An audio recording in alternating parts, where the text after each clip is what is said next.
So when you talk about a company secretary, first of all, you just need to know is actually one of the officers of a company. So he's actually one of the officers of a company. And basically, the company secretary will basically mostly be involved with being able to oversee the administrative and basically advising the board of directors on the legal requirements, or what are the requirements the company is supposed to comply with regard to maybe the Companies Act. So he basically advises the board. So we can say a company secretary is an officer of the company who basically oversees the administrative activities of the company, and most importantly also advises the board on the legal requirements, or basically the implications of the laws that basically affect the company. For example, he'll actually be able to advise the board on the requirements that the company should actually be able to comply with regards to the Companies Act. Because you realize in a company that these persons are actually serving as directors on the board, they basically don't, they might not actually be having expertise in matters to do with the law. So that's why you find that this particular company secretary will actually be able to come in and be able to basically try to advise them as to what are the requirements the company should actually be able to comply with regards to the Companies Act or any statute that is basically regulating that particular company. So most of the time you'll find that this particular person appointed as a company secretary, they mostly basically prefer someone who is maybe an advocate of the High Court. But of course, you are going to see the other key qualifications that you must actually be able to have before you can be appointed as a company secretary. So we are saying a company secretary is an officer, one of the officers of a company. His main role is basically to oversee the administrative, and most importantly, apart from the administrative activities, also advise the board on the legal requirements with regards to what the company should actually be able to comply with. Most importantly, the Companies Act, because the Companies Act is the one that actually regulates the operations of companies. It's the one that actually regulates the operations of companies. It's the one that actually regulates the operations of companies. So that is who a company secretary is. So an officer of the company who oversees the administrative and advises the board on the legal requirements, or the legal requirements the company should actually be able to comply with while actually carrying out its operations. So another thing you have to note about the company secretary. So the company secretary can be an individual or a corporate body. It can actually be an individual or a corporate body. So the company can decide to have an in-house person who will basically serve as a company secretary. Alternatively, they could engage another firm to give what is known as secretarial services. Because you're going to see among the qualifications for one to be a company secretary is that you must have actually done the CS course with CASNEB up to the final level. So after you attain this particular qualification, basically now you can actually be able to register and become a certified public secretary in Kenya. Of course, you can go ahead and actually open your firm that can provide secretarial services to other companies. It's just the same case, for example, the qualification you are pursuing, for example, it could be CPA. Once you do CPA up to final level, you could actually basically register with ISPAC and maybe start your own firm to be able to basically provide professional services to other companies or other firms. So that's why you are saying it can be an individual. The company could decide that we just want to have an individual in the company, or an in-house individual basically provide the company secretarial services, or basically serve as an officer of the company providing secretarial services. Alternatively, they could decide to outsource that particular function to another company that is actually registered to provide such services. So most importantly, in that particular corporate body, you'll find that those people providing the secretarial services have basically attained the qualifications required for them to be able to provide secretarial services to other companies, to be able to provide secretarial services to other companies. Then another thing you need to know about the company secretary is that all public companies must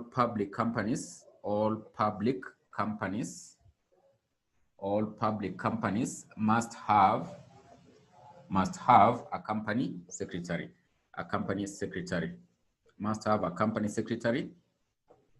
But for private companies, private companies are required to have a company secretary only if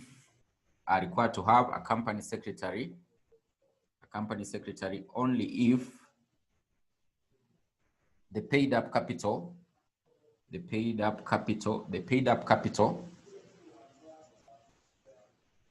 is 5 million Kenyan shillings and above, is 5 million and above. Is 5 million and above. So public companies, it's mandatory for them to have a company secretary. So they must ensure they have a registered firm that is providing those services to them, or maybe they have appointed an in-house officer who's basically serving as a company secretary. But for private companies, it's not a must unless your paid up capital is actually over 5 million. So basically, when we talk about paid up, people have actually been able to subscribe for that particular private company's share capital. Basically, the registered capital of the company is over 5 million, and it has actually been able to, it has been taken up by the members of that particular private company. So if the paid up capital of the private company is over 5 million, then in such a case, it will be required under the Companies Act or under the statute to have a company secretary. But for public companies, it doesn't matter. So long as you are a public company, and of course, at this particular point, when I talk about a public company, you should be knowing what is actually a public company, what we mean by a public company. Then a private company, we are saying it's not a must unless the paid up capital is actually over 5 million, So public companies are those ones that they have allowed the members of the public to be able to subscribe for their shares. Then this private company, they don't allow for the members of the public to be able to subscribe for the shares. Then another thing you need to know about the company secretary is that sometimes the company can have two of them. So if there are actually two of them, they'll be termed as, so the company can decide they could have two individuals. They could decide they could have two individuals serving as company secretary. In such a case, they'll be termed as being the joint company secretaries of the company, So sometimes it could not be just one individual serving as a company secretary. The company can decide it appoints two, or maybe more than two. So it depends with how they want their services to be maybe provided by the company secretaries. So they could decide they have more than one person. So in such a case, they'll be termed as the joint company secretaries of the company, Then, of course, you can actually you can see that you are saying in a private company, it is not mandatory for the company secretary to be there. So you could be asking yourself, in such a case, who will actually be providing the secretarial services to the company? In such a case, it is actually presumed, in case there is anything that is actually addressed to the company secretary of a private company that doesn't have a company secretary, then in such a case, that particular address will actually basically be presumed. It is supposed to be basically be received by the directors of the company. So in a private company, you are saying it's not mandatory for the company secretary to be there. But of course, if there is no company secretary, who will be providing the secretarial services? If there is anything that is addressed to the company secretary of such a private company, then basically you are saying such an address will be presumed. Maybe it is a letter or it's anything they have addressed to the company secretary of a private company. But in such a private company, we don't have a company secretary. In such a case, it is actually presumed it is actually addressed to the directors of the company. It is addressed to the directors of the company or any officer in the company who has actually been given that particular role, maybe to provide such services or maybe to serve as maybe a secretary of the company. So in such a case, it is presumed it is addressed to the directors of the company, or maybe if they have appointed anyone who could actually basically be serving in such a mandate, such a person is the one who will actually take over that particular address that is addressed to the company. So in a private company that doesn't have a company secretary, any address to the company secretary of the company will be presumed it has actually been addressed to the directors of the company, to the directors of the company, So anything addressed to the company will actually be taken up by the directors of the company. So in summary, that's what you need to know about the company secretary, or basically that's just an introduction about a company secretary. So you're saying is an officer of the company who basically provides or basically facilitates the administrative activities of the company. And most importantly, apart from that, he basically advises the board on the legal requirements or the legal implications that are likely to affect the company while it is actually operating. The reason we are saying this, that is the main role, is because those who are serving as directors of the company, they might not actually be having expertise in matters to do with how companies should actually comply with the law when they're actually operating. So there must be an officer in the company who should actually be able to advise them on what they are supposed to conform with regard to the laws of the country, or maybe the laws regulating the operations of the company. So in such a case, they must have a company secretary, and mostly you'll find out that the company secretary will basically be sitting on the board. He'll actually serve as one of the members of the board of directors. So they'll put him as one of the members of the board of directors, such that he can actually always be sitting in the meetings of the board of directors, so such that he can actually be able to advise them on the legal requirements and the administrative activities of the company. Of course, we'll see the other duties, but that is actually the main duty, or basically how you can actually be able to describe what a company secretary actually does in the company. Then you are saying the company secretary can actually be an individual, or it can actually be a corporate body. It can be a company that has actually been registered that basically provides secretarial services. So the company could decide, instead of us having an in-house individual serving as a company secretary, we can actually outsource this particular function to a firm that is already registered to be able to provide the company secretarial services. So in case they need any legal advice, they could just consult that firm. They'll advise them on what they are supposed to actually to do, or any other duties of the company secretary in the company will be provided by the corporate body. It's just like a service of auditing. You can actually basically outsource it to an auditor, an audit firm, to provide such services. So a corporate body could still provide company secretarial services. Then you are saying it can actually just be one individual or two individuals. If there are two individuals, they'll be termed as being the joint company secretaries of the company, the joint company secretaries of the company. Then we are saying all public companies must have a company secretary. So under the law, all public companies must actually have a company secretary. But for private companies, it is not mandatory unless the paid up capital is actually over 5 million. So if they have a paid up capital over 5 million, then in such a case, they'll be required to have a company secretary. They'll be required to have a company secretary. So that's all you need to know about the company secretary. Just an introduction about it. So we can actually now look at what are the qualifications before you can actually become a company secretary of a company, and how is this particular company secretary actually appointed? How is he actually appointed?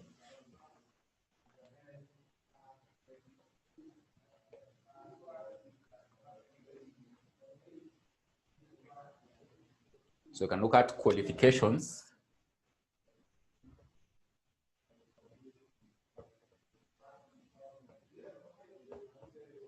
and appointments. Qualifications and appointments.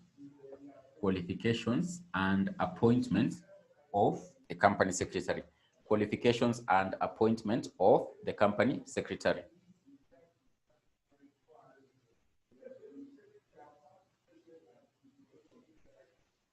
So there's someone asking there, is there a difference between a company secretary and a chief executive officer? Then concerning the last class, can a company have both an MD and a CEO? So, you know, this particular term, managing director and CEO, in most companies, you'll find that instead of this particular person being termed as a managing director, they just call him the chief executive officer. But basically, it could depend on the company's structure. It just depends on the company structure, but mostly you'll find that instead of them naming him as the MD, they'll just call him the chief executive officer. Most companies that have an MD, you won't find this position. Those ones that don't have this particular position, you'll find they have a chief executive officer. So it's just like one and the same person. He's the top officer in the company just before, because you'll find that mostly it is normally like this. We have the board of directors. Company structures are mostly structures like this. Then down here, you'll find an MD. or a chief executive officer. Then down here, you'll find now the line managers. You'll find the finance manager, you'll find the human resource manager, you'll find the sales and marketing manager, you'll find other functions of the company. So this person here basically acts like just a link between these particular functions and the board. But this particular person will actually sit on the board of directors. So he'll actually be one of the directors of the company. For example, if you look at the structure of Safaricom, you'll find that, for example, maybe you can use an example of the current, is it the chief executive officer or MD? Is basically the link between the board and the functions of Safaricom as a company. So you'll find that he actually is a chief executive officer and he actually also sits on the board. So try just to find out what is the board of directors of Safaricom composed of. You'll find that the chief executive officer sits on the board of directors. So mostly you'll find that the MD or the chief executive officer actually sits on the board of directors. He's actually one of the directors of the company. He's one of the directors of the company. He's one of the board members. He's one of the board members. So where you basically have an MD, you'll find that you don't have the chief executive officer. Because sometimes these companies call him the chief executive officer or others call him the MD. They just call him the managing director or the chief executive officer. So you'll find that where we have an MD, this position is not there because it's like one and the same person. If they don't call him the MD, they'll call him the chief executive officer. Chief executive officer. Then there was someone asking, is there a difference between a company secretary and a CEO? There's a difference. There's a difference. A company secretary is not a chief executive officer. Mostly, these particular persons are usually the face of the company. You'll mostly see them as those ones who are actually in the forefront. They are the face of the company. If you look at, for example, KCB, the MD, Joshua Igara, is the face of the company. But of course, there are senior persons who sit on the board. You don't know about them. Even you might not really be knowing more about the company secretary of Kenya Commercial Bank. But the MD is usually the face of the company. For example, right now, Safaricom, you'll mostly know about the MD or the CEO of Safaricom. So they are usually the face of the company. But the company secretary just sits on the board. He just basically advises them. Even right now, if I ask you, who is the company secretary of Safaricom, you might not actually really be knowing. But of course, he's actually one of the senior officers of the company who sits on the board. But mostly these ones are usually the face of the company. You'll know more about them because they basically represent the company as the face of the company. If it's media briefings, you'll see them there. But of course, even the chairman of Safaricom of the board, you don't really know more about him. You'll mostly know more about the MD or the chief executive officer. So there's a difference between a CEO and a company secretary. It's not the same person. It's not the same person. Even when we look at the qualifications of a company secretary, you'll find that mostly those qualifications you see the chief executive officers being appointed, those qualifications of the chief executive officers are not even near to those of the company secretary. So they are quite different because mostly companies will appoint a company secretary because I'm telling you this particular officer, he mostly advises the board. So mostly you'll find out that he's maybe an advocate of the High Court. He has done CA's exam with customer up to final level. So most companies will look for a lawyer to be able to provide these particular services because he'll actually be able to advise them on the legal matters and he'll actually sit on the board. So if you check the board of directors of most companies, the company secretary actually sits on the board of directors because that is where his main role will actually be played in the company, advising the board on the legal requirements in terms of the operations of the company. For example, if you look at a company like Safaricom, you find that they have to conform with laws that are actually basically regarding telecommunications. So there's a telecommunication law that is actually regulating Safaricom as a company. There's the Companies Act itself. So many laws could actually be regulating the company. But of course, this person sitting on the board, even the chief executive officer, he doesn't have expertise in law. You find that maybe he has done a degree in telecommunications, he has a degree in management, he has a degree in Bachelor of Commerce, he's an accountant, he's a finance manager, but matters to do with law, he doesn't actually really understand very well. So that's why the company secretary has to come in. So that's why he's actually one of the key officers. He's a very important officer of the company, and he's actually a very senior officer. He's a very senior officer. So when you talk about a company secretary in a company, don't presume that is the normal secretary you see maybe providing services as a junior officer. We are talking about that particular senior company secretary who basically now advises the board, and they're usually paid a hefty salary. They are paid a hefty salary. So another thing you need to know that this particular person, a company secretary, previously in the ancient times, he was just seen like a mere officer or a puppet of the board. But nowadays, this particular person known as a company secretary has a lot of powers. Even if you look at the company secretary, he has actually been, the Companies Act, he has been given a lot of powers and duties in the company. So he's actually a very senior officer of the company secretary. That's why we even learn more about him here in company law. So the CEO and the company secretary are actually very different. If a company doesn't have an MD, they'll basically opt to call this particular person CEO. So in certain places, the CEO is just known as an MD. In certain places, the MD is just known as a CEO. So they serve as almost the same function. So rarely you will find in a company, we have an MD, then we have a CEO. If you have a CEO, this particular position won't be there. If you have an MD, this particular position won't actually be there. So they serve one and the same role. So they are just the link between the functions of the company and basically the board of directors. Because I told you this particular person will basically implement the strategies of the board in the company and basically try to report back to the board on how far these particular matters are actually being implemented in the company. So that's why we are saying he has to sit on the board of directors. So if these ones are just coming up with strategies on how the company should actually be able to prosper for the benefit of the shareholders. Now they send this particular person to the company to basically link with the finance manager, HR, these particular functions in the company to be able to implement the strategies of the board in the company. So that's why you see most company structures are structured like this. At the top, there's the board of directors.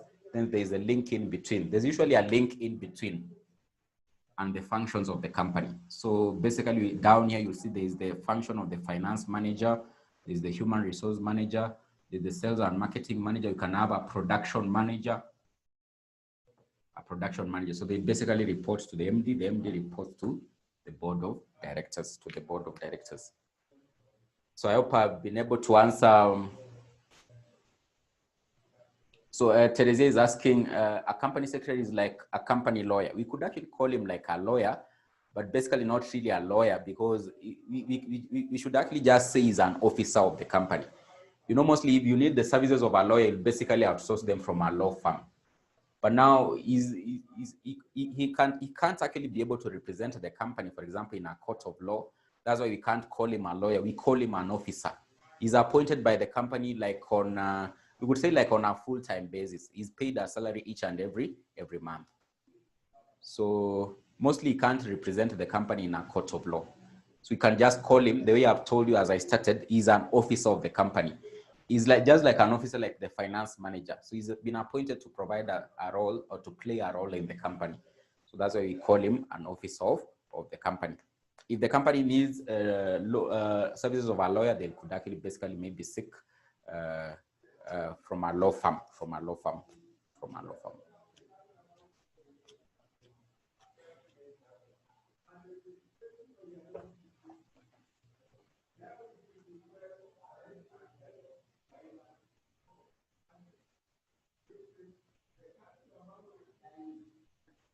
So qualifications and appointment of a company secretary. So the most key thing to be able to know first about appointment is to know that the company secretary in a company will be appointed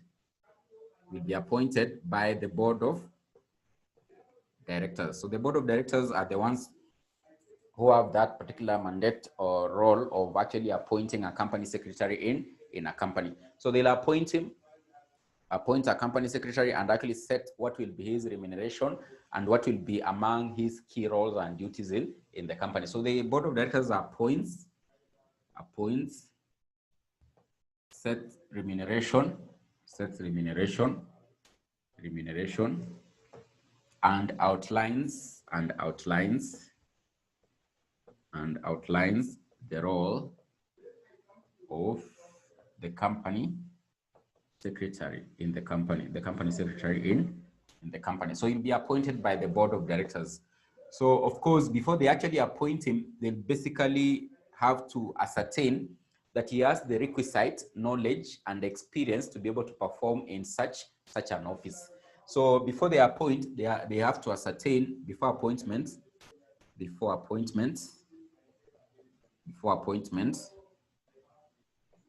the board of directors will ascertain,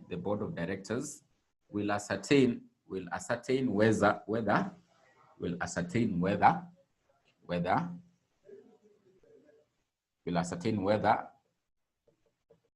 this particular person has the requisite knowledge, has the requisite knowledge,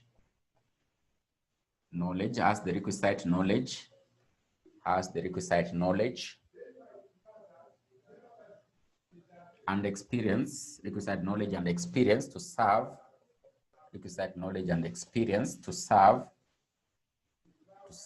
in such an office, So they'll ascertain whether he has experience. He has maybe served as a company secretary elsewhere. He has been serving maybe as a company secretary for another firm for this particular number of years. Does he have the knowledge?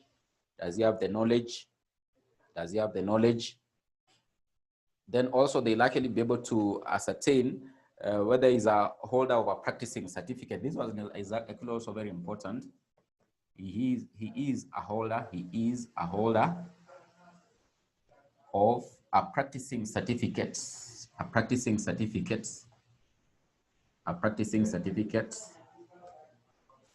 from the Institute of Certified Public Secretaries of Kenya. So they'll ascertain whether he has the requisite knowledge and experience. He has actually served as a company secretary maybe elsewhere. Then number two, another key qualification, or before they appoint him, they'll basically ascertain whether he is a holder of a practicing certificate from the Institute of Certified Public Secretaries of Kenya. So this is basically the institute that basically now gives company secretaries a practicing certificate. It's just like the same case. After you've done with your CPA up to final level, you'll basically have to get a practicing certificate from the Institute of Certified Public Accountants of Kenya. So of course, for company secretaries also, they have their own body that actually registers them. For example, in the case of lawyers, before you start practicing as a lawyer, then you've gotten you've actually been admitted to serve in the bar as an advocate of the High Court. You are a member of the Law Society of Kenya. So for the same case, for company secretaries, they also have to be members of the Institute of Certified Public Secretaries of Kenya, and they have actually been issued with a practicing certificate to be able to provide company secretarial services, or maybe to serve as company secretaries in a company. So the case of also accountants, we'll see that one in the next topic. The next topic on about auditors is that you must have actually attained or basically been given a practicing certificate from the Institute of Certified Public Accountants of Kenya. So just the same case with company secretaries, also they have their own body that gives them a practicing certificate. So of course you are saying these are the major things that the company will actually be able to look at. But you can actually see here, I'm saying you have to have actually been given a practicing certificate from the Institute of Certified Public Secretaries of Kenya. So how will this particular institute be able to give you a practicing certificate? How will they actually be able to give you a practicing certificate? So we can look at qualifications to attain a practicing certificate from the Institute of Certified. So they look at certain qualifications. For example, the most key one, that you've done the CS exam up to final level. You've done the CS exam up to final level. You've done the CS exam up to final level. So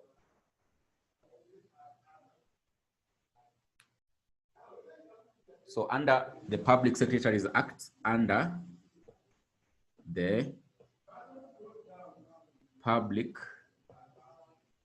Secretaries Act, the law regulating provision of services of company secretaries, one is registered to practice as a company secretary,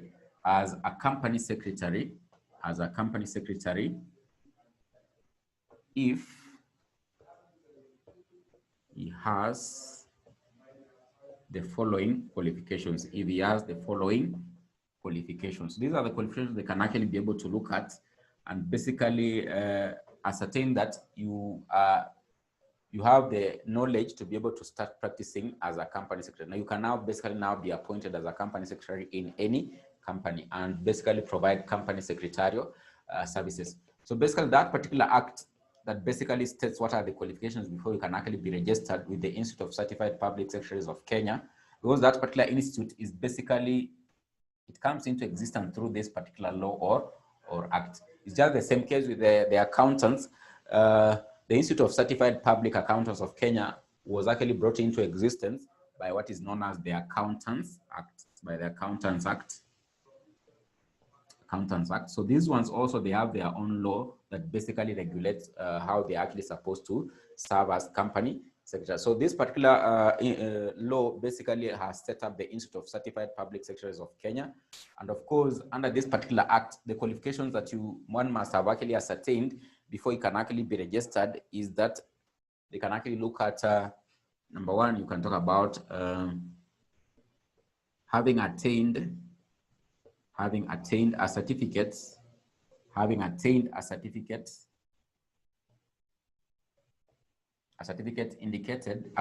indicated CS final exam by CASNEB.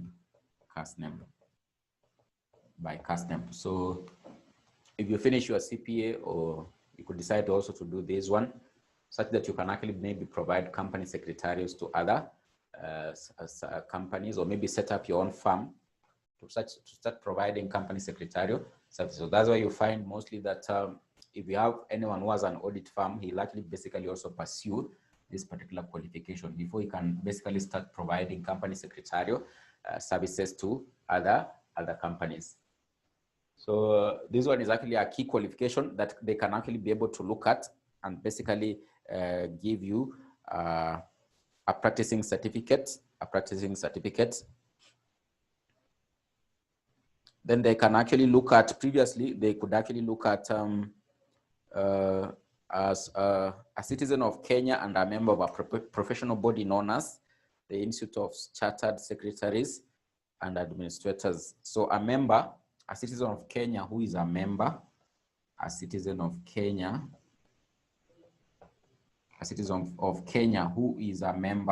who is a member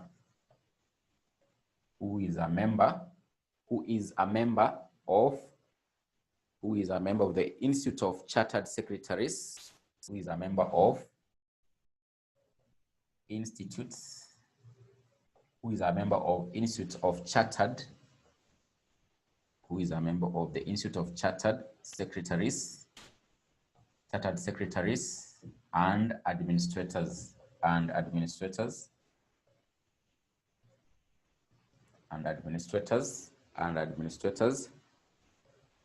This one is CIFA. Then another qualification that they could actually be able to look at is that you're an advocate of the High Court. You can talk about if you are an advocate of the High Court, an advocate of the High Court, an advocate of the High Court, an advocate of the High Court, an advocate of the High Court, an advocate of the High Court. If you are an advocate of the High Court,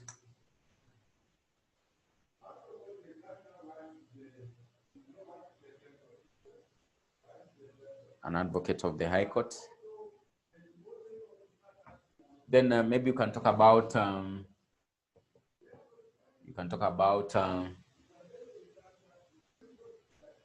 any other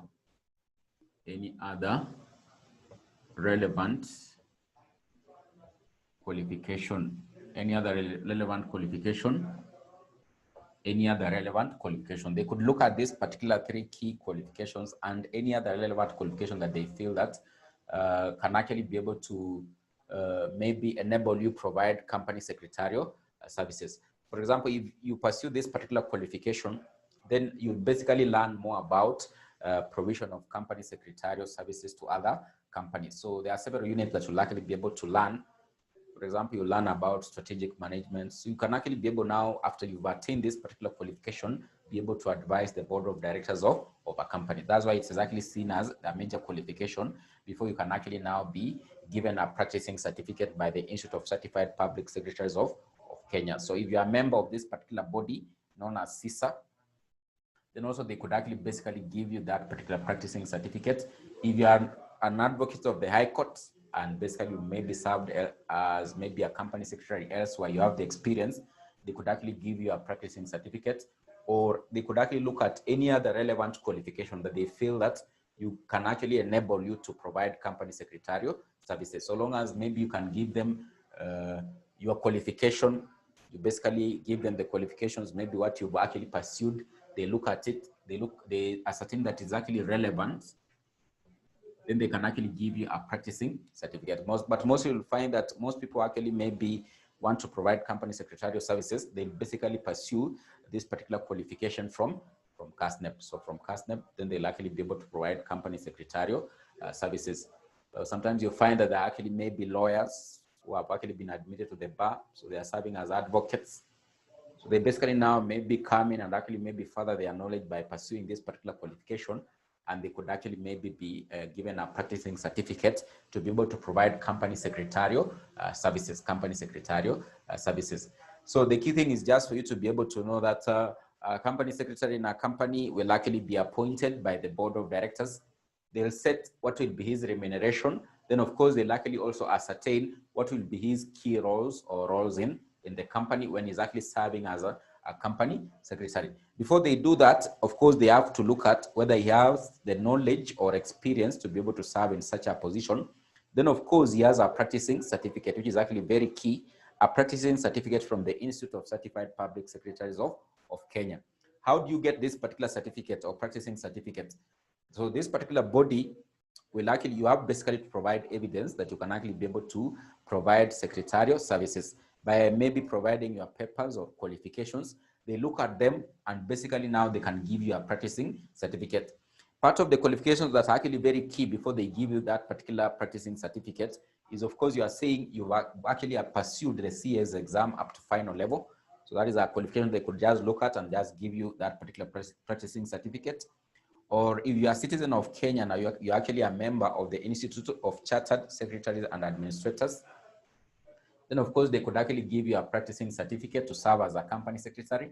If you have an advocate of the High Court and maybe you have the experience of serving as a company secretary, they could actually also give you the practicing certificate, or they could look at any other relevant qualification. So if they ascertain that that particular qualification has given you the knowledge to be able to provide secretarial services to a company, they could actually give you a practicing certificate. So that's how basically company secretary will actually be appointed, and those are some of the part of qualifications that can actually enable one to be able to provide company secretarial services, So just remember that, for example, in the case of, I've told you it can be an individual or a corporate body. So that particular corporate body, you'll find that those people providing those particular services from the corporate body have basically been given a practicing certificate from the Institute of Certified Public Secretaries of Kenya. So you can register your firm, then the institute actually approves the firm to provide the secretarial services.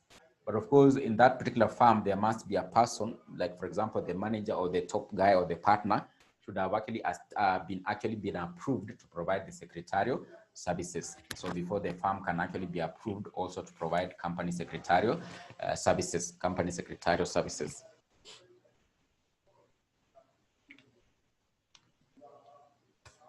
So I can see Eunice saying there,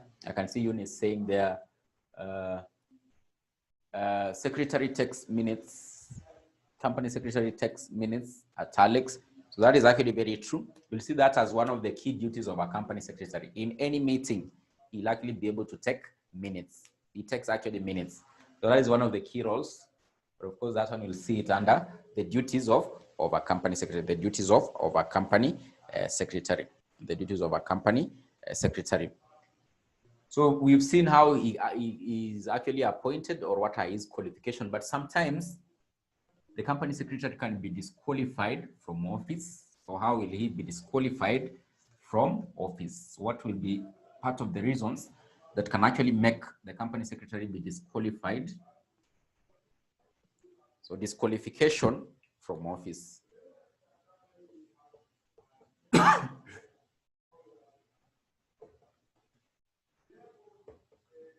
Disqualification from office. Disqualification from office.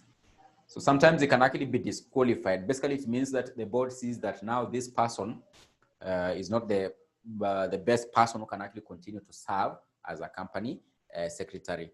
So part of the reasons that can actually make a company secretary be disqualified from office is, for example, if it is ascertained, so reasons for disqualifications, it could be if it is ascertained, he is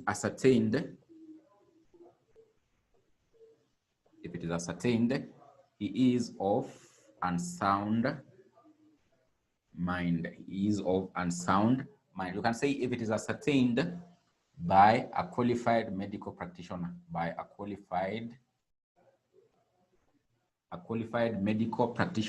medical practitioner, if it is ascertained by a qualified medical practitioner, he is of unsound mind. So that could actually be one of the reasons that could actually make a company secretary be disqualified from office. Another one is if he is undischarged, or declared to be bankrupt,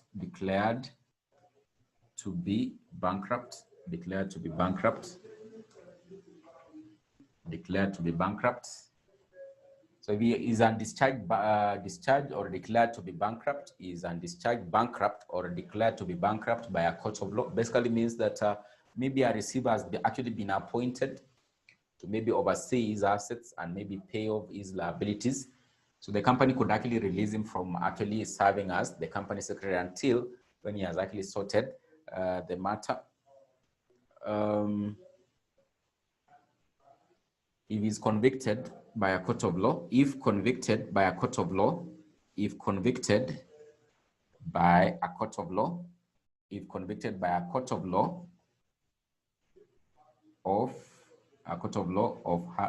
for having been involved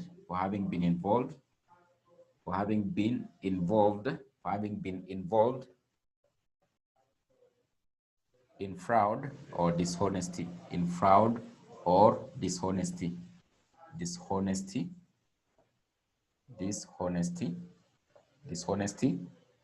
Then the last one, if his certificate of practice, is maybe revoked, if his certificate of practice is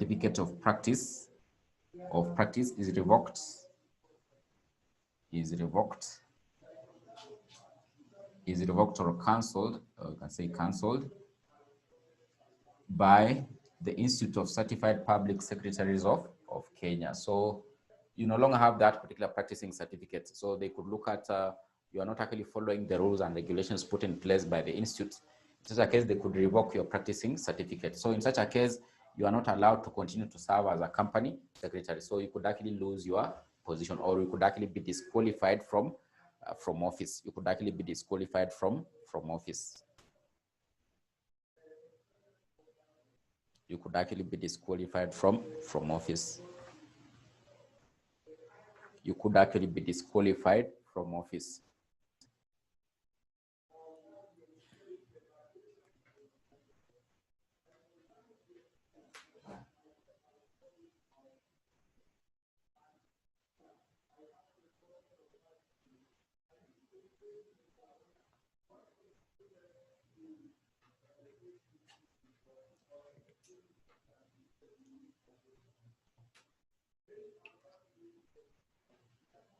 Then we can look at the duties. So what are the duties of the company secretary? So you are saying in the ancient times or long time ago, this particular person known as a company secretary was just seen like a puppet of the board of directors, because the board of directors could actually appoint him to basically, and actually give him what would be his roles. So he was just like a puppet of the board. But most recently, the company secretary has actually been given a lot of powers, mostly under the statute or under the Companies Act. So he's actually one of the senior officers of the company. So it's not like in the ancient times or maybe long time ago, basically where he was just seen like a puppet of the board, or basically the board could actually maybe direct him or her to maybe do certain roles in the company. So in such a case, you are saying in the recent times, or most recently, the company secretary has a lot of duties and powers in the company that have actually been given by the statutes. So we can have different duties and powers. So we have duties and powers of the company secretary. Eunice has given one of the duties there to take minutes at the meetings of the company. It could be a board of directors meeting, it could be a general meeting. So he's the one who has that particular mandate to be able to take the minutes. So the duties and powers of the company secretary. Powers of the company secretary. Duties and powers of the company secretary. Duties and powers of the company secretary. So the first one, which is actually very key under the statute, is to update the registers, of the company. So we've seen there are different registers in the company. For example, register of members, register of debenture holders. You're just going to see another one, register of the company secretary, register of the company secretary, register of the company secretary. So to update the registers of the company and ensure they're in good order, and ensure they are, and ensure they are in good order. They are in good order.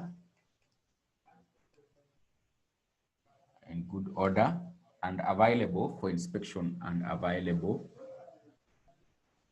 for inspection, and available for inspection. So that is one of the duties of the company secretary. Then to ensure all the necessary forms of the registrar are accurate and submitted on time, ensuring all necessary forms of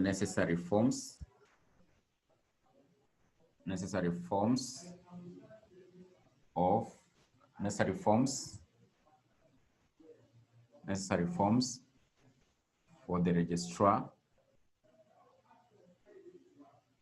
are accurate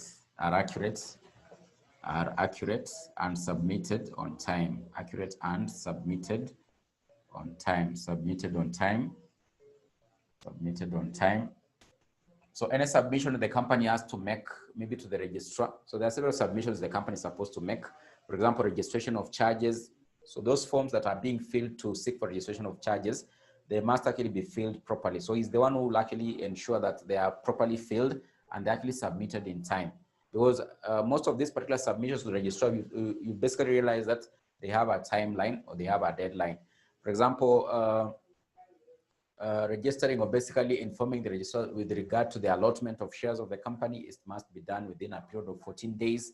So within a period of 14 days, then it basically means that he has to basically submit the correct forms that are basically registering the allotment of the shares of the company. So all submissions to the registrar must actually be made properly, and the forms seeking for the submissions should actually be properly filled by the company secretary. Another one is to ensure custody, safe custody of the company's sale. To ensure safe custody of the company's sale. To ensure safe custody of the company sale. To ensure safe custody of the company sale. To ensure safe custody of the company sale. Safe custody of the company sale. You can say safe custody and correct use. So safe custody and correct use of the company sale. Safe custody and correct use of the company sale. To ensure safe custody and correct use of the company sale. The company sale is like basically like a stamp. I think you know a sale. I don't know if you guys have seen it. It's not like the normal stamp you use, but this one is actually very special. You just press and it will actually basically appear on a document of the company. So sometimes you could just press it, or maybe you could just view through the document, and you'll actually be able to see it. So that particular seal being used by the company, you should actually be able to ensure that it is actually kept safely. It's basically what is actually basically used to authenticate the documents of the company. Any document originating from the company will basically be sealed by the company seal. So instead of having stamps, certain companies prefer to have the one that is recognized under the law is actually the company seal, but most companies just use the stamp. So that stamp serves the same purpose like a company seal, Then another one is to take minutes at the meetings of the company. That one you've already been told there by Eunice. Take minutes at the meetings of the company, Take minutes at the meetings of the company. For example, if we have a general meeting of the members, the company secretary will likely be there to ensure that minutes are actually taken. If you have a board of directors meeting, because that's what you are saying, she actually sits or he actually sits on the board of directors. In case of a board of directors meeting, he'll actually also be there to take the minutes of the proceedings of the company. Then another one is to ensure the company complies. To ensure the company complies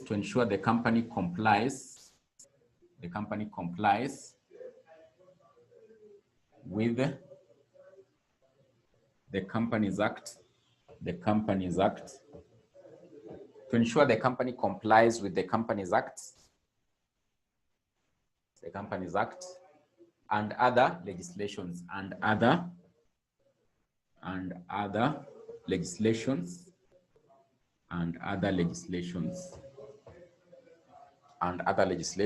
When you talk about other legislations, there might be any other law that is regulating the company apart from the Companies Act.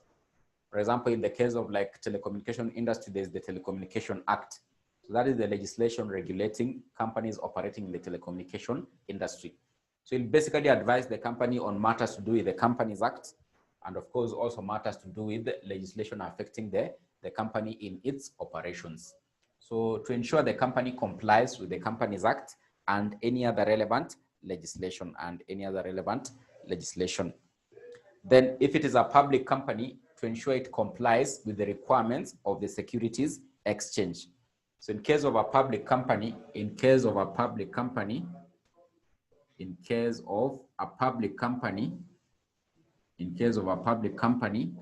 ensure it complies with the requirements of the Securities Exchange,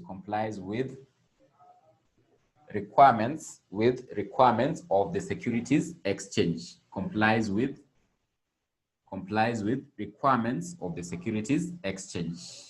If it is a public company, because public companies are usually listed on the stock exchange, so it basically advise them on the requirements for them to be listed and how are they actually supposed to comply. Complies with requirements of the Securities Exchange. Requirements of the Securities Exchange. When you talk about Securities Exchange, in Kenya, basically just mean the Nairobi Securities Exchange. So that's where companies in Kenya, or public companies in Kenya, are actually listed.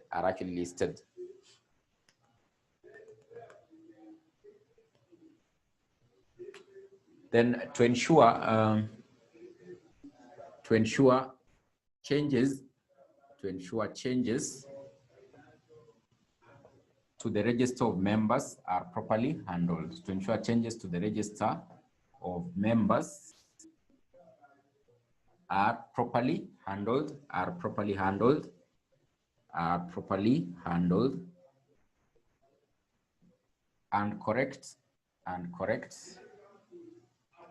correct. Share certificates are issued and correct. Share certificates are issued. So under the topic of membership, you learn more about change in membership, how one becomes a member.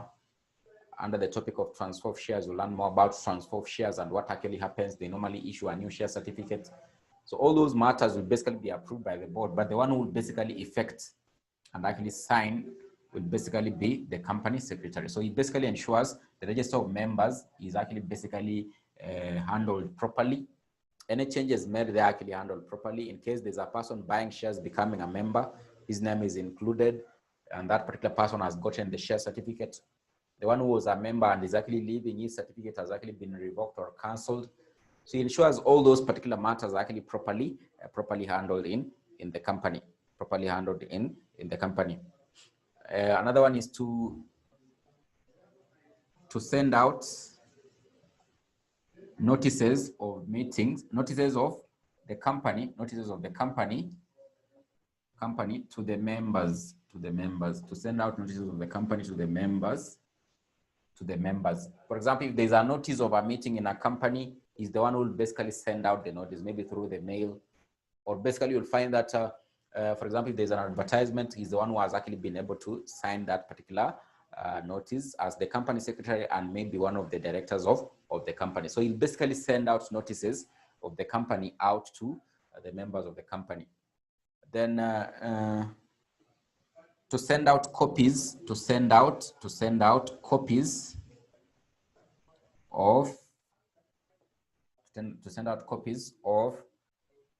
the financial statements, to send out copies of the financial statements to the members of the company, members of the company, to send out copies of the financial statements to the members of the company, maybe after the approval at the annual general meeting. So each and every member has a right to get a copy. So he's the one who will actually basically send out those particular copies to the members of the company,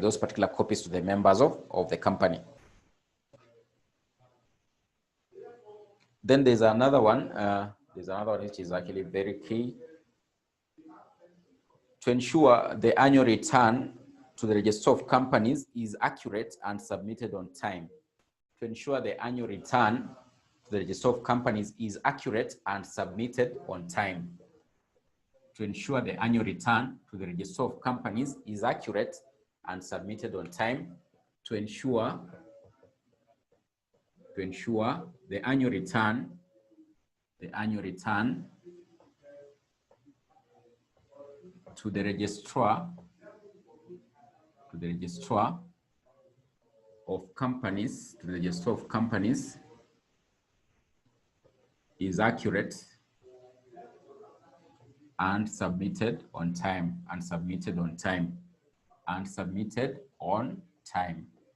on time. So there's a return that companies normally make to the register of companies. So of course, you guys could actually just be knowing about a return to the Kenya Revenue Authority. But of course, each and every year after you registered as a company, you're supposed to make a return to the register of companies each and every year. So that place you seek to be registered as a company, you must make a return to that particular place at the registrar's office.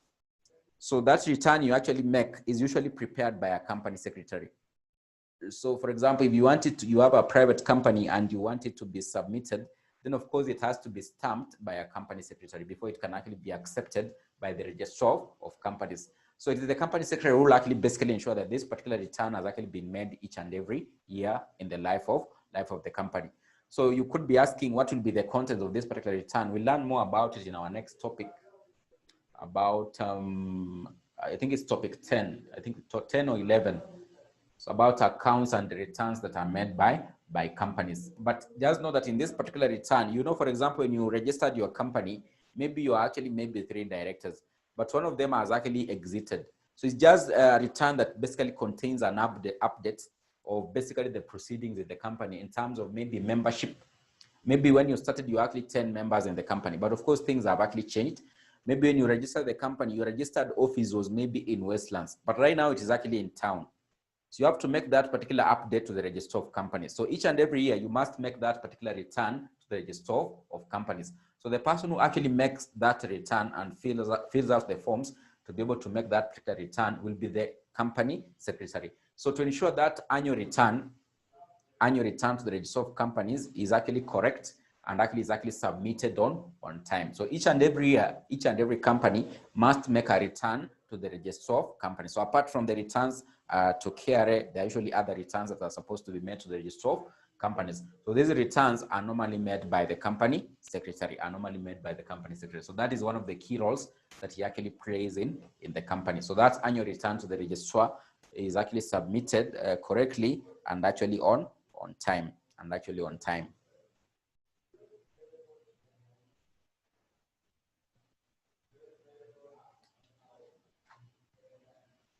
So those are among the key duties of the company secretary. The key duties of the company secretary.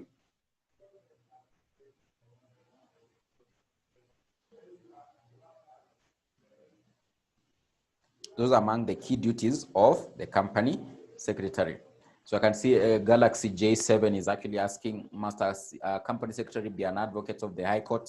So you are saying it is not actually a must.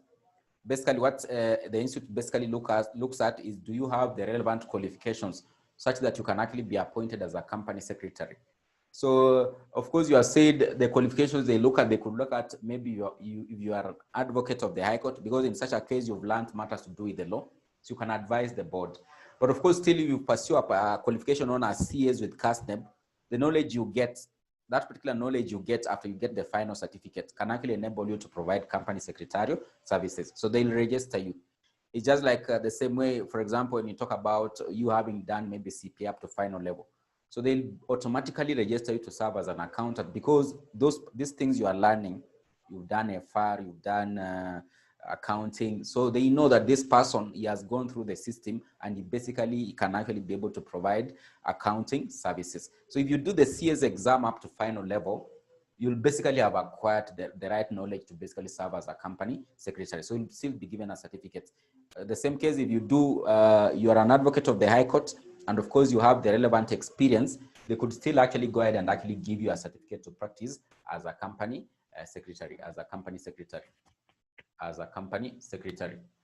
But the most key qualification is CS exam up to final level. That's why you find that even if you have an advocate, you still basically want to pursue CS exam, because the knowledge he got maybe by studying jazz law generally is not the same knowledge he'll get when he does the CS exam up to final level. So the papers there in CS, they might actually be missing in his maybe qualifications to become an advocate of the High Court. So those qualifications you get, or that knowledge you get after doing the CS up to final level, is actually quite enough knowledge to enable you to provide company secretarial services. So that's why they'll give you a certificate to continue to practice as a company secretary. But of course, we are saying being an advocate of the High Court could actually be very advantageous, especially for big corporate companies, because you know these particular big corporate companies, there are several laws that actually regulate them. For example, when you talk about Safaricom, it is not only the Companies Act that actually regulates Safaricom. We have the Telecommunications Act that actually also regulates Safaricom. We have other laws. So that was such big corporate companies could actually basically seek for the services from maybe an advocate of the High Court or someone who has studied law, and maybe he has all these qualifications that are required, so such that they can actually appoint him as a company secretary. But of course, how many big corporate companies do we have? They are just maybe like a few, they are not really many. So the small companies that are not big corporate companies are the ones that maybe could actually be seeking for company secretarial services. So that's why you find that most people who actually serve as company secretaries have just basically attained the qualification of CS exam up to final level. So you'll be given a certificate to practice as a company secretary. So you'll find that most people who do CPA exam up to final level, once they get the certificate to practice as auditors or maybe as accountants, they likely also pursue the CS exam such that they can provide the two services. So they can provide for the same client, maybe they could decide that they can actually be able to provide the secretarial services to that client and also be as the auditors of the same client. So in such a case, it could be an advantageous for such a firm, because it could actually maybe onboard several clients as a result of actually being able to provide secretarial services. So most accountants, once they register their own firms, they basically also pursue the CS exam up to final level, because several companies, like small private companies, will likely be seeking for secretarial services. For example, this return I'm talking about, you must make it annually to the register of companies. You know, if you are a small private company, you can't do it alone. You'll basically have to go to look for that stamp. And that stamp can actually only be gotten from a person who has been registered to provide secretarial services. In such a case, you find that most auditing firms, they'll basically also provide secretarial services. They provide secretarial services. Even if you are to do transfer of shares in a private company, before the register basically, for example, you registered a company as 10 members, a small private company. But now one of them wants to exit. He doesn't want to be a member of the company. So you have to transfer the shares to the other members who might have actually acquired them. In such a case, before the registrar actually approved that particular transfer, basically that transfer must be made by a company secretary.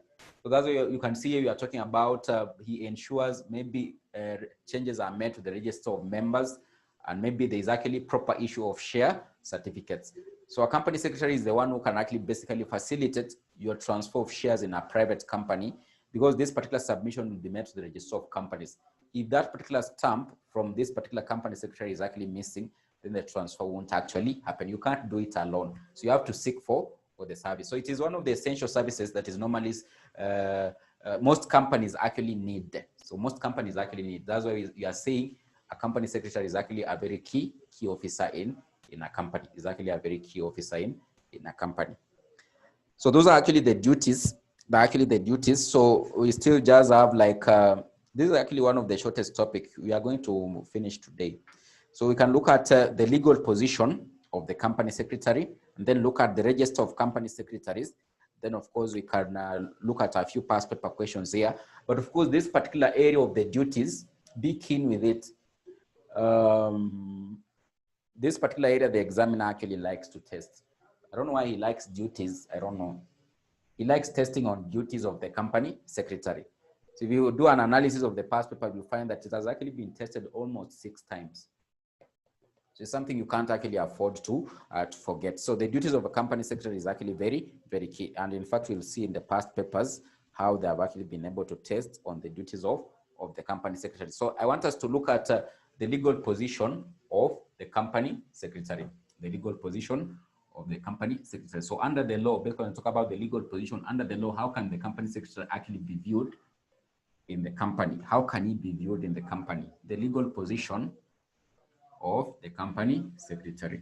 The legal position of the company secretary.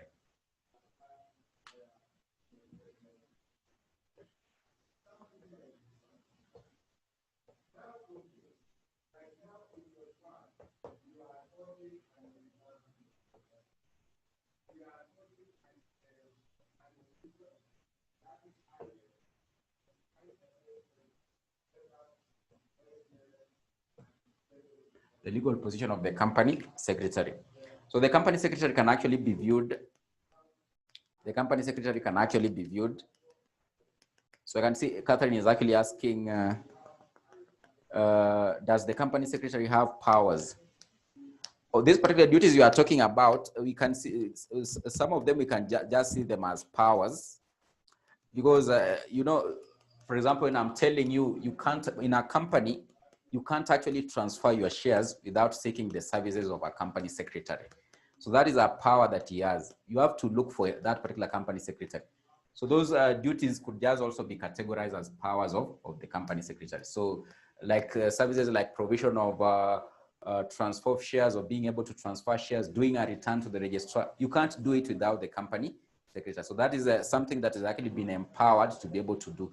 So once you get that particular certificate, then of course you have the power to be able to provide those particular services, those powers to be able to provide those particular services. So they can't be done with anyone else in the company apart from the company secretary. Even the director can't do it. You can't actually transfer the shares in the company. So those duties could just also be categorized as part of the powers of the company secretary that have actually been given by the statute. These duties you are talking about, if you look at the Companies Act, they are there. So they are actually in the law. It's not something that is done by the company secretary just from anywhere. There's a law in place. For example, the Companies Act basically gives them these particular duties and powers. So they say that the company secretary, these are actually his roles. He's the one who actually supposed to approve transfer of shares, to basically update the registers of the company. So not any other officer in the company can actually be able to do such functions. So you can just categorize these duties as part of the powers that have actually been given by the statute or the Companies Act. Because these duties you are talking about, they are actually in the law. There's a law in place that basically empowers them to be able to provide these particular duties. So even the board is not the one that gives them these particular powers or duties. These duties are actually basically under the Companies Act. If you look at the Companies Act, they basically state that in a company we'll have a company secretary, and these will be his duties and powers or his roles that he's actually supposed to play. So they are not even given by the board, but of course the board is the one that actually appoint him. But among the duties that the board will give the company secretary, most obviously they'll just derive them from the Companies Act. So those particular duties are already outlined by a law in place. So that's what you are saying is actually a very key officer of the company. So those duties can also just be seen as the powers of the company secretary, as the powers of the company secretary. So I can see Eunice saying, what if the secretary fails to maintain the registers? Will he or she be liable? Of course, she'll actually be held liable, because several things could actually arise out of a register. Someone could actually go to a court of law and actually claim that I've not actually been included as one of the members of the company. In such a case, if the court actually tries to look for who is actually liable in the company, then of course it will be the company secretary, because we are saying any changes in the register of members will actually be approved by the board of directors. Once the board of directors has done it, then of course it is the company secretary to effect the changes. So the company secretary will actually effect the changes. So for example, the board approved it, but this particular person fails to basically make the changes. So the company secretary will likely be held liable, for such an offense. Failure to basically update or include the name of a person in a register of members. What maybe I need to ascertain is maybe is there a fine or a penalty that will be given? That one I have to ascertain, but that will likely be an offense that he will have actually committed, because if the board has approved changes in the register of members, then of course the company secretary has to effect the changes. So failure to do so, then I can see Alex is asking, in the case of a private company with no 5 million and above, who does the filing of returns to the registrar? Who does the filing of the returns to the registrar? So what will actually happen, for example, if you have your private company and you want to make your returns to the register of companies, what you will do, you'll basically seek for the services of a registered body of company secretaries. But of course, you are saying, for example, if you have a company or a private company that has a paid up capital of more than 5 million, then in such a case, it is mandatory to indicate you have an officer that basically provides company secretarial services. He sits in the company's premises, or is actually an officer you have actually employed on a full-time basis. Or basically, you could actually also indicate you have a corporate body that you've actually appointed officially to be able to provide the company secretarial services. But if your paid up capital is actually less than 5 million, then you don't have to appoint an officer to be sitting in the premises of the company as a company secretary. Or it is not a must for you to be able to have a full-time corporate body that provides company secretarial services. In such a case, for example, when it reaches the time for you to make the return, you just outsource that particular function for that particular filing. So you basically seek for that particular company secretary to assist you to make the returns. Because I'm telling you, when you'll be making the return, it is a must. There must be the stamp for the company secretary. If it is not there, the registrar won't actually accept the returns. So in this case, if your company doesn't have a paid up capital of over 5 million, what most people normally do, they look for a firm that is registered. Then they tell them, this year I'm going to do a return. So they charge them, like, for example, 5,000. So he charges you 5,000. He tells you, I do the return for you. So in such a case, you are only seeking for that particular service when you really need it. You don't have to engage that particular corporate body on a full-time basis to serve as a company secretary. Maybe you pay monthly. So when you need to do the return, that's when you likely be sick for that particular service. So you go to the company secretary, he basically prepares the forms for you, fills out for you, then he basically submits on your behalf to the register of companies. Alternatively, he could actually basically maybe stamp it for you and just deliver it by yourself. So that is what you'll actually do. So if you have a small private company and you want to do the return, for example, you are the sole director, you've registered your own company, that return is actually mandatory, because if you fail to do it, there's usually a penalty. I think it's 1,500 per annum If you fail to file each and every year, they'll charge you a penalty. So you'll be doing the return. If the registrar discovers that for the previous years you've not made the return, they'll tell you to pay a penalty for the previous years, 1,500 times the number of years. So annually, when you are seeking for making that return, you'll basically look for a company secretary. He'll basically prepare the return for you and basically now submit it to the registrar. That's why you are saying company secretarial services are actually very essential, and most companies will actually be seeking for these services. Will be seeking for these services.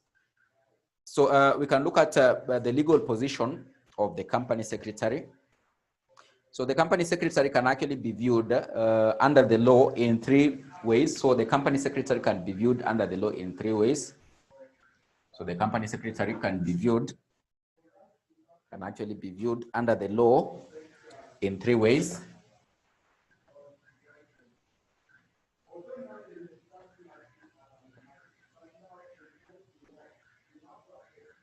So it can be viewed as, we normally say, as a servant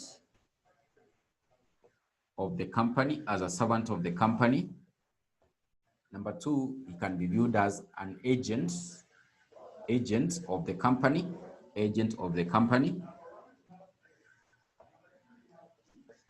Then number 3, as an officer of the company, So it can be viewed under the law in 3 ways: as a servant of the company, as an agent of the company, as an officer of the company. When you talk about being a servant of the company, we basically mean that, for example, you've seen is a servant. You've seen that it is the board of directors that will actually appoint the company secretary. So in this scenario, when we look at how he's actually appointed, we could just say he's like a servant of the board of directors, because they're the ones who basically appoint him and set his remuneration and set some of his roles. So one of the ways he can actually be viewed in the company is by him actually being a servant of the company. So a servant of is a servant of the company whose duty is to act in accordance with the instructions given to him by directors. So that's how basically you can actually describe him actually being a servant of the company. So he's appointed by the board of directors, and he likely acts according to the instructions of the board of directors. So some of the roles will likely be set by the board of directors. But of course, you are saying generally the duties and the duties of this particular company secretary are already outlined in the Companies Act. And I've told you, mostly in the ancient times or long time ago, he was just seen as a puppet of the board of directors, because they're the ones who actually appointed him and set out his roles.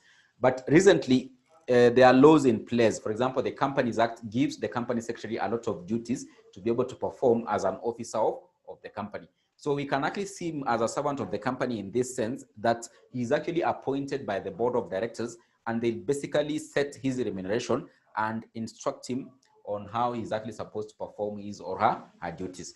So that's how basically you can actually describe him as a servant of the company. So he's a servant of the company whose duty is to act in accordance with the instructions given to him by the directors of the company. Whose duties will actually be, he'll actually act according to the instructions of the board of directors, or instructions given to him by the directors of the company, Then how do we see him as an agent of the company? So an agent is basically someone who's actually performing a task on your behalf. So he's actually seen as an agent of the company, because you've seen sometimes he could actually be involved in administrative activities of the company. So he can actually basically maybe enter into certain contracts on behalf of the company. For example, he could hire furniture in the company. He could hire maybe stationery in the company while he's carrying out administrative activities given by the board of directors. So if the board of directors has given him certain administrative activities in the company, basically it means that he could actually act as an agent of the company. So he's an agent of the company because him being an administrator, or maybe if certain roles have been given to him by the board of directors as administrator, then of course he could actually enter into transactions that could actually make the company become liable. You know, in the scenario whereby you have an agent, there's usually the principal. Then you have the agent. So in this case, the company secretary is like the agent, and the company itself becomes the principal. So certain acts of the company secretary can actually make the company as the principal become liable. For example, he could enter into certain transactions that can actually make the company become liable. So since he can actually play an administrative role in the company, if that particular role is given by the board of directors, then of course he could enter into certain transactions that can actually make the company become liable. So he can actually act as an agent of the company. So he can actually act as an agent of the company. For example, I'm giving you, for example, if he has an administrative role in the company that is given by the board of directors, then in such a case, he could actually maybe buy furniture on behalf of the company. So that is a transaction he's actually carrying out on behalf of the company. He could actually maybe get stationery for the board of directors on their behalf, like maybe pens to use in board meetings, stationery to use in the board meetings. In such a case, those particular transactions will actually make this particular company secretary to come out as being an agent of the company, being an agent of the company.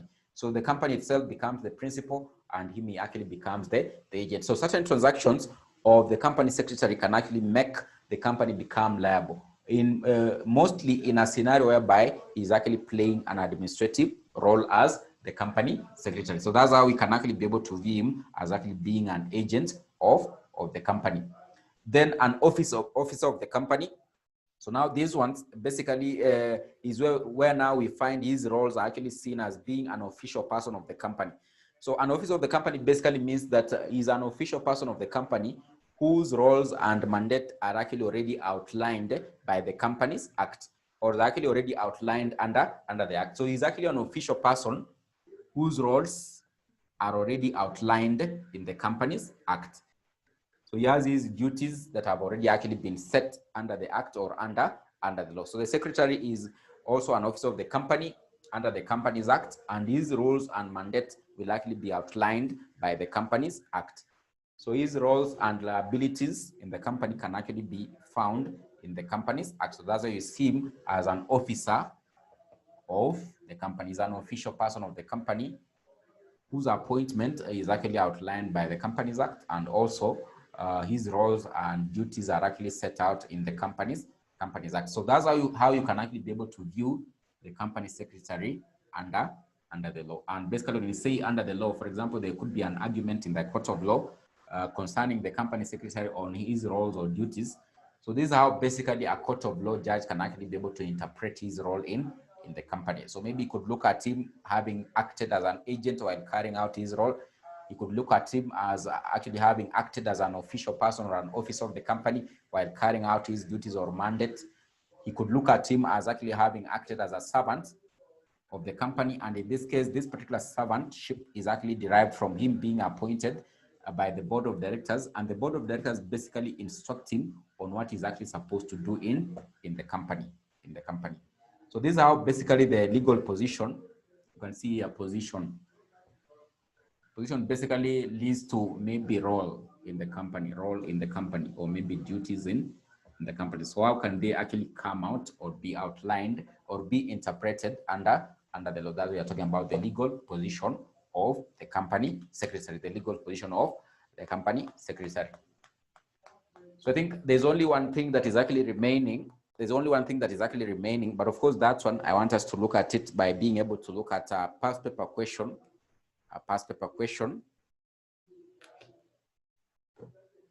So that is the end of company secretary. Is the end of this topic.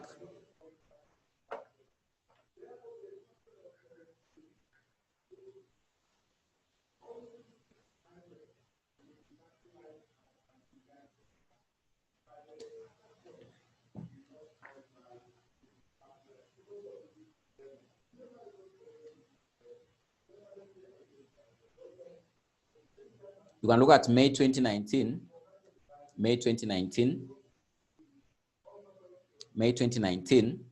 question 7A. May 2019, question 7A. May 2019, question 7A. May 2019, question 7A. May 2019, question 7A.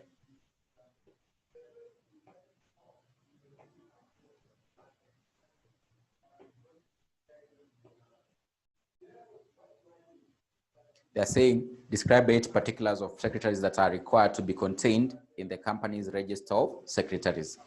So they're saying describe 8 particulars of secretaries that are required to be contained in the company's register of secretaries. Register of secretaries. So register of secretaries is basically just an enlisting of all the secretaries of persons who have actually served as secretaries of the company.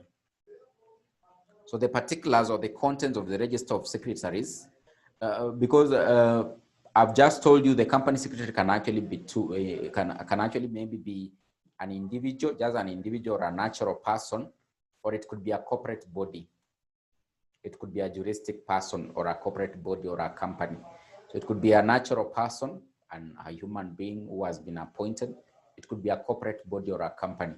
So basically, when you look at the particulars will actually relate to what will be the particulars when he's just a natural person or an individual. What will be the particulars when he's actually a corporate body, So you can just say this, the particulars of a register of secretaries, the particulars of the register of secretaries. I can see Sumaya Yasha asking, what are charges? I don't know what he has gotten that particular term. That particular term is most dominant in a topic known as debt capital. Charges are basically, when you talk about charges, they are basically those assets you've actually been able to use as a security in maybe acquiring finance or maybe acquiring a loan in the company. So when you talk about a charge, is basically that asset that has actually been used as a security in a company. So for example, if you use land as a security, then that particular land has actually been charged. So it is actually a charge in the company. It is actually a charge in the company. So those are charges, basically securities that you've actually been able to use as a company to acquire financing. So if the secretary of, this is what you are supposed to write. If the secretary of a public company is a natural person, the company shall ensure that the register of secretaries contains the following particulars. If the secretary of a public company, or just say, if the secretary of a company is a natural person, if the secretary of a company is a natural person, if the secretary of the company is a natural person, the company shall ensure that its register of secretaries contains the following particulars. That its register of secretaries contains the following particulars. Contains the following particulars. A or Roman 1, is it Roman? You can use Roman 1 or dash the way you want it. The first one, the name and any former name of the secretary. The name and any former name of the secretary. The name and any former name of the secretary. The name and any former name of the secretary. Then the address of the secretary, that is the next one, the address of the secretary. The address of the secretary. The address of the secretary. The address of the secretary.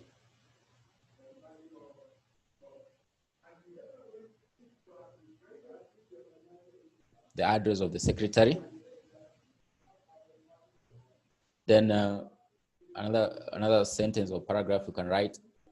If the secretary of the company is a company or a firm, if the secretary of the company is a company, if the secretary of the company is a company or a firm, comma, the company shall ensure, if the secretary of the company is a company or a firm, if the secretary of the company is a company or a firm, comma, the company shall ensure that its register of secretaries contains the following particulars.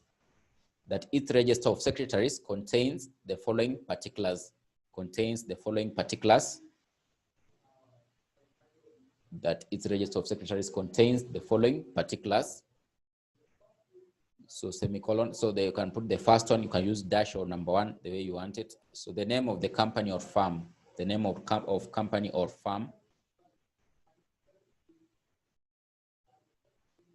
the name of the company or firm. Then the next one, the registered or principal office of the company. We've said the first one, the name of the company or firm, the name of the company or firm, the name of the company or firm. Then number two, the registered or principal office of the company or firm, the registered or principal office of the company or firm, the registered or principal office of the company or firm.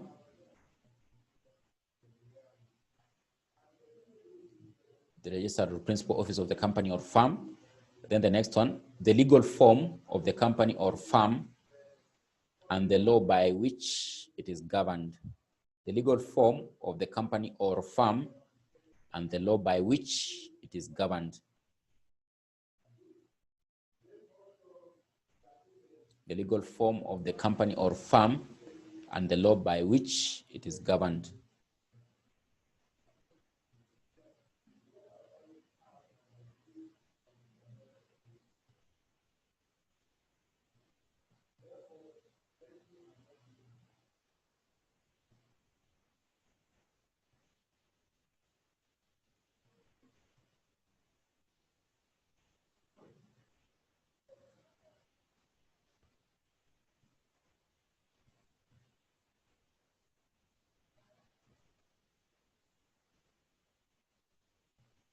Then the last one,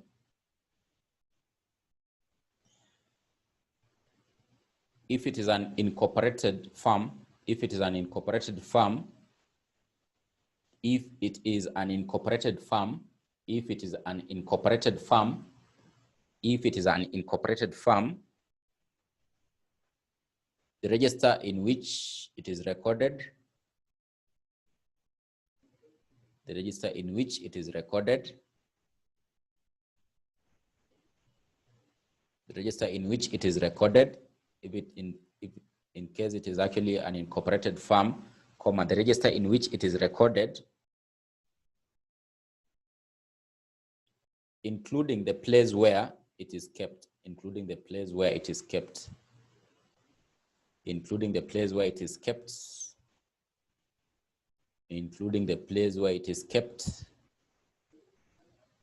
including the place where it is kept, and its registration number, and its registration number, and its registration number.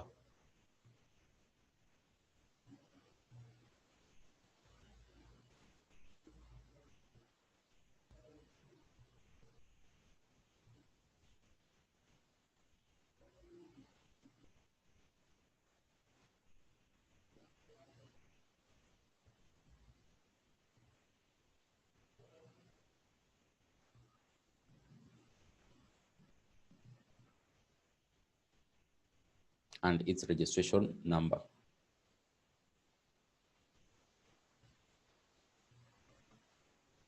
So they are asked for 8. So some of them you can just split. For example, the first one, the one I'm talking about, so in the case of an individual, they're talking about the name and any former name of the secretary. You can put the name of current secretaries. Then number 2, you put the name of former secretaries of the company, the address of the secretaries. There's another one I'm talking about here, the legal form in which it actually operates. So you can say the legal form in which it actually operates as a point. Then you actually also put the law that actually governs the incorporated body or the corporate body serving as a company secretary. So you can split some of them to make 8 marks. So the Roman 2, state 2 grounds for disqualification from being registered as a company secretary. So that one we can actually talk about if he has been convicted by a court of law of an offense involving fraud or dishonesty.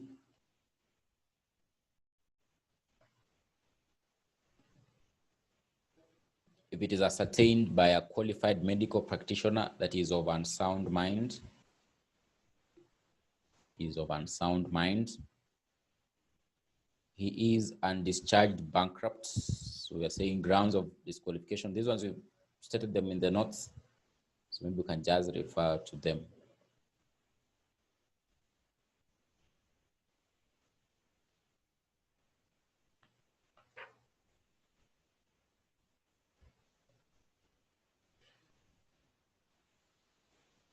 So and see, Eunice is asking,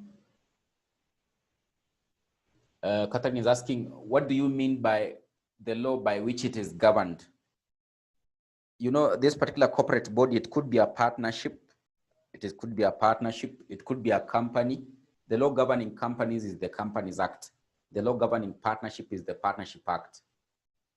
So you can basically say it is a partnership that is registered and is actually regulated by the Partnership Act. When you talk about a corporate body, it could be a partnership. It could be partners or that firm, how they operate is a partnership, and not, maybe it is not like a company. So obviously for companies, they are regulated by the Companies Act. For partnerships, they are regulated by the Partnership Act. So Catherine, you've gotten it. So it could be a partnership. For example, you could join forces with Eunice, then you basically form a partnership. Instead of registering your firm as a company, you want to provide secretarial services, you decide, let us just register a partnership firm. Then you provide those services as a partnership firm. So that particular company you are providing your services will register, will basically indicate in their register that we have a firm known as Eunice and Catherine Partnership. This particular firm is registered under is actually regulated by the Partnership Act. Then I can see Eunice is asking, in the case of joint secretaries, where the firm were a legal person, is it sufficient to state particulars?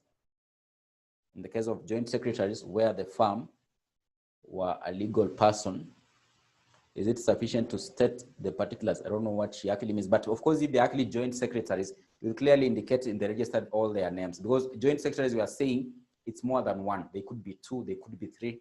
So you must actually always state all their particulars in that particular register. That we have, for example, Job serving as a company secretary this year. Then also we have another one known as Eunice serving as a company secretary. So all their names will actually appear in the register. So the name of those particular joint secretaries, all their names must actually appear in the register, and their details.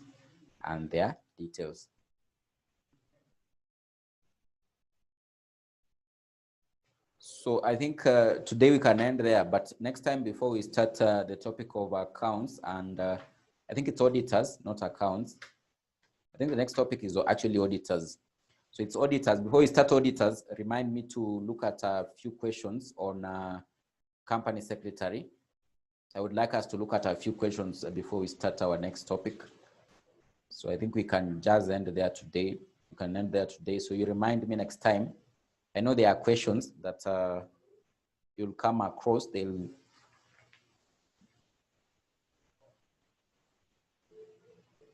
can look at maybe I can just highlight this one. May 2016, question 3A. May 2016, question 3A. May 2016, question 3A. Explain the legal position of the company secretary. So that is what we just looked at as the last thing, as a servant of the company, as an agent of the company, as an officer of the company. Then Roman 2, as the company secretary of Jumbo Limited, you have been instructed to prepare an annual return for the company for purposes of filing. Highlight 4 contents that you would include in the above annual return. So that is the return that I was actually talking about. That return you make to the registrar of companies. So part of the contents will actually be, the type of the company and its activities, type of the company and its activities, address of its registered office, address of its registered office, address of its registered office, address of its registered office, particulars of directors and secretaries, particulars of directors and secretaries, particulars of directors and secretaries,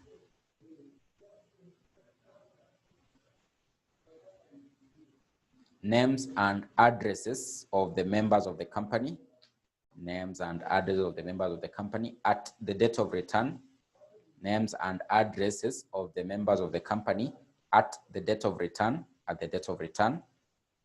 So you've said type of the company as number 1 and its activities, Number 2, address of its registered office, particulars of directors and secretaries, then names and addresses of members of the company at the date of return, number of shares held by each member is another one. This one is May 2016 question 3A. Melda, it's May 2016 question 3A. So number of shares held by each members, number of shares held by each members. So I think I'll organize, or now you guys will likely get the notes. I don't know if I sent I haven't sent those ones for directors. I haven't also sent these ones for secretaries, but I'll organize.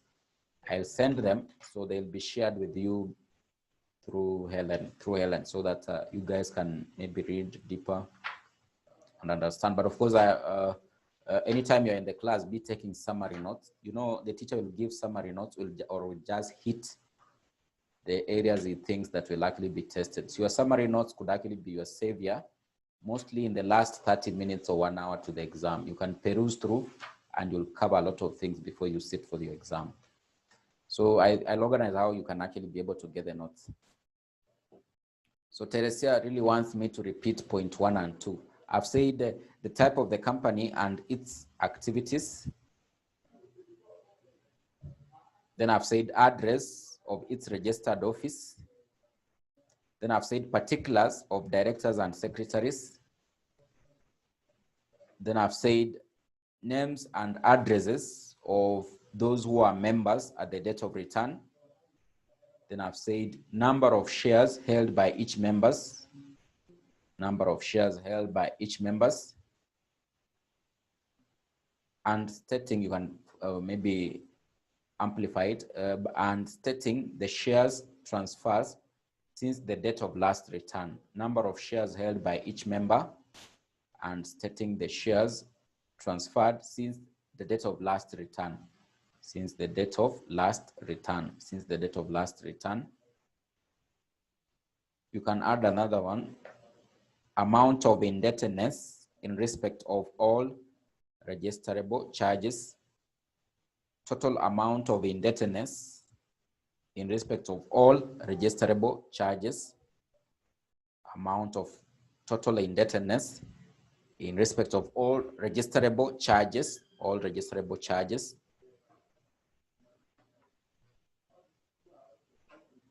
Then you can actually also include name of the authorized signatory, names of the authorized signatories of the company, names of the authorized signatories of the company.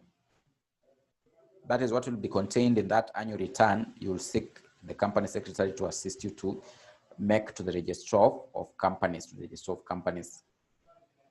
So I think you can end there today, unless you have a question or any comment, then you can just do it in the next 1 minute. But you guys can actually have a good afternoon and a lovely Sunday. Until we meet next time, I'll organize if we can also have a class on Thursday from around 7, but I'll communicate. You'll be checking your group. You'll see I'll communicate on Thursday from 7. You are likely to have 7 p.m.